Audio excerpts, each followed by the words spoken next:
비트코인 선물 거래. 이 선물 거래는 내가 잡는 포지션만큼 수수료가 천차만별입니다. 같은 시드를 가졌더라도 누군가는 수수료로 10,000원을 낼 수도 100만원을 낼 수도 있는 게 선물 거래 특징인데요. 이 선물 거래 수수료, 사실 레퍼럴 수수료만 빼고 낼 수도 있었습니다. 바로 이 플랫폼을 통해서 말이죠. 테더맥스라고 하는 플랫폼이 하나 있습니다. 이 플랫폼은 여러분이 직접 레퍼럴 코드를 만들거나 셀퍼럴 하는 것보다 수수료를 더 많이 받아갈 수 있습니다. 왜냐하면 여기가 기업 단위로 움직이는 만큼 커미션 자체가 높아서 같은 수수료를 내더라도 거래소한테 받을 수 있는 수수료 요율 자체가 다르기 때문인데요. 제가 테더맥스를 두둔한다고 생각하실 수도 있어요. 하지만 사실이 그렇다는 겁니다. 여러분들이 레퍼럴 코드를 팠습니다. 그러면 처음에 커미션을 얼마나 받을까요? 제가 볼 때는 20%? 정말 많이 받아봤자 30% 봅니다. 그러면 내가 매매로 수수료를 10만원 냈을 때 건질 수 있는 수수료는 3만원 뿐인 거예요. 하지만 테더맥스는 데리고 있는 유저가 많습니다. 그러면 거래소한테 받는 커미션도 더 높아질 수밖에 없겠죠. 커미션 30%? 우습습니다. 못해도 50%부터 시작한다고 봐요. 실제로 제 지인 중에서도 레퍼럴 활동하는 분들이 있지만 테더맥스 정도면 최상위 커미션을 받을 가능성이 높다고 합니다. 커미션이 높으면 여러분들이 레퍼럴 코드를 직접 파는 것보다 수수료 받는 게 더 쉬워지겠죠. 여러분이 매매로 수수료를 10만원 냈을 때 3만원 이상을 받을 수 있다는 겁니다. 게다가 테더맥스는 셀퍼럴이 안 되는 거래소들도 수수료 페이백이 가능합니다. 왜냐하면 애초에 셀퍼럴이 안 되는 사유를 보시면 셀퍼럴을 쓰면 파트너들 성과 측정하는 게 힘들기 때문이라고 합니다. 하지만 테더맥스는 레퍼럴 계정이 하나인데다 거래소랑 정산을 끝내고 나서 회원들한테 돌려주는 거잖아요. 그래서 거래소 입장에서도 제재하지 않는다고 합니다. 수수료를 왜 여기서 받아야 하는지 설명하다 보니까 말이 좀 길어졌네요. 테더맥스에서 수수료를 진짜로 얼마나 돌려주는지 한번 볼까요? 테더맥스에서 페이백 지원하는 거래소를 보시면 총 7군데의 거래소가 있습니다. 여기 거래소들 전부 다 레퍼럴 페이백 해준다고 하는데요. 거래소들 보시면 아시겠지만 여러분들이 아는 거래소가 많습니다. 바이낸스도 있고요. 바이비트나 비트게, 또 요즘 떠오른다는 OKX까지도 페이백 지원이 되고 있죠. 거래소마다 환급률의 차이는 있지만 기본적으로 수수료 할인에 환급까지 지원해주는 건 똑같습니다. 지금 봤을 때 눈에 제일 먼저 들어오는 거래소는 비트겟인데요. 만약 여기서 비트겟을 쓴다면 얼마나 환급받을 수 있을까요? 간단하게 수수료를 100만원 낸다고 계산해 보겠습니다. 일반 가입이라면 수수료 100만원을 그냥 내야 되고요. 인플루언서 코드를 쓴다면 100만원 중에 50만원을 아낄 수 있습니다. 하지만 테더맥스 코드를 쓴다면 어떻게 될까요? 여러분들이 내는 50만원 중에서 54%, 27만원을 또 한 번 환급받을 수 있다고 합니다. 그러면 결국 내 지갑에서 나가는 돈은 100만원이 아닌 23만원이 되는 거죠. 바이비트로 한번 볼까요? 바이비트는 수수료 20% 할인에 페이백 25%를 지원해준다고 하는데요. 비트겟에 비하면 상대적으로 금액이 큰 것 같기도 합니다. 하지만 아셔야 되는 사실 한 가지, 바이비트와 비트겟은 수수료율의 차이가 큽니다. 그러니까 똑같이 100만원으로 본다면 할인율이 적어지지만 거래 한 번으로 내는 수수료는 비트겟보다 적을 수도 있다는 거죠. 요즘에 거래량이 슬슬 많아지고 있다는 빙엑스까지 보겠습니다. 빙엑스는 수수료 다른 할인 없이 내가 내는 수수료에서 54%를 페이백해준다고 하는데요. 내가 수수료를 100만원 냈을 때 54만원을 환급해주는 겁니다. 테더맥스가 이렇게 수수료를 페이백해줄 수 있는 건 이분들이 직접 거래소한테 여러분 수수료를 받아서 따로 페이백 절차를 만들었기 때문이라고 합니다. 기존 레퍼럴 시장은 추천인이 고객을 거래소로 데려가면 유저가 내는 돈에서 얼마를 받아가는 식이었어요. 그래서 여기까지는 테더맥스도 똑같습니다. 거래소한테 여러분들 수수료를 받아가죠. 하지만 테더맥스는 자기가 받은 이 수수료를 다시 돌려준다는 점에 집중해야 됩니다. 거래소마다 환급률이 다른 건 커미션 때문이라고 봅니다만 이쪽에서 환급해주는 요율을 봤을 때 이분들이 남기는 건 10,000원 중에 100원 정도라고 추정할 수 있어요. 그러니까 테더맥스를 쓰면 내가 내는 수수료의 대부분을 받아갈 수 있다는 거죠. 이렇게 테더맥스에서 페이백으로 수수료를 퍼주다 보니까 지금 가입자도 상당히 많다고 들었습니다. 그리고 실제로 환급 받아가는 수수료도 엄청나다고 하는데요. 여기 보시면 테더맥스 유저들 중에서 1인당 가져가는 수수료가 평균적으로 350불이라고 합니다. 한 달 기준으로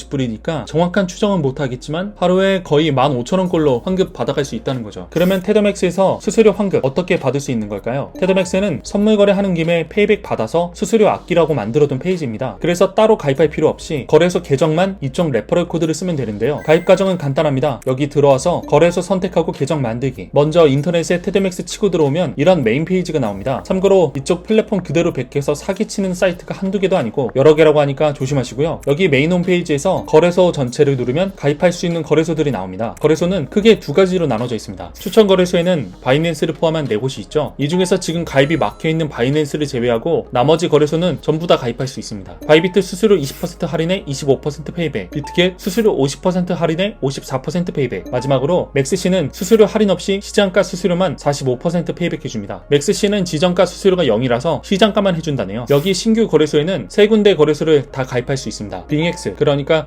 빙본이죠. 여기도 있고요. OKX와 후오비도 있습니다. 여기는 대체로 수수료 할인 없이 페이백만 해주고 있네요. 여기서 여러분들이 원하는 거래소를 골라줍니다. 거래소를 정하셨다면 아래에 있는 페이백 시작하기 버튼 눌러주시고요. 그러면 이제 거래소 할인이 어떻게 되는지, 페이백은 어떻게 되는지 설명이 나옵니다. 있습니다. 여기 설명은 따로 읽어보시기 바랍니다. 거래소가 여러 개라서 제가 일일이 설명드리기에는 영상이 너무 루즈해질 것 같아요. 레퍼럴 코드로 가입하는 건 여기 상세 페이지 보시면 왼쪽에 페이백 계정 만들기라는 버튼이 있습니다. 이걸 누르면 해당하는 거래소로 이동하는데요. 계정은 거기서 만드시면 됩니다. 그러면 이제 여러분들도 수수료 환급 대상이 되는 거죠. 이렇게 가입하고 나면 오후 8시 이후에 여기서 UID를 쳐볼 수 있습니다. 그 사이에 매매도 하셨다면 여러분이 낸 수수료에서 환급 비율만큼 수수료가 들어왔을 거고요. 제 UID로 보시면 지금까지 수수료 환급받은 금액이 그리고 아직 안 받은 금액이 이렇게 보여지게 됩니다. 보시면 저는 지금 남은 페이백이 700불 있다고 나오는데요. 여기 오른쪽에 있는 금액이 100USDT 이상 있으면 자동으로 페이백 신청하는 버튼이 생깁니다. 여기 아래 보면 파란색 버튼 있죠? 이걸 누르시면 수수료 환급이 진행됩니다. 테더맥스에서 신청한 내역 보고 수수료를 이체해주는 구조예요. 이게 수수료가 USDT로 쌓이기 때문에 이체해주는 지갑도 USDT 지갑으로 이체됩니다. 보통 오후 5시쯤에 들어오니까 들어오는 시간은 알아두시면 좋을 것 같네요. 제가 준비한 영상은 여기까지입니다. 처음에 제가 여기 있을 때 테더맥스에서 이런 말을 했습니다. 페이백 없이 거래하는 건 계속 손해를 보는 일이라고요. 실제로 제가 써보니까 여기서 수수료 환급 안 받으면 확실히 남들보다는 손해를 본다는 표현이 정확한 것 같습니다. 그러니까 여러분들도 더 늦기 전에 수수료 환급 받으면서 매매하셨으면 좋겠다는 마음이 들었는데요. 오늘 영상 보시고 나서 어떤 생각이 드셨는지 댓글로 알려주세요. 그럼 지금까지 시청해주셔서 감사드리고요. 이상 팩토리였습니다.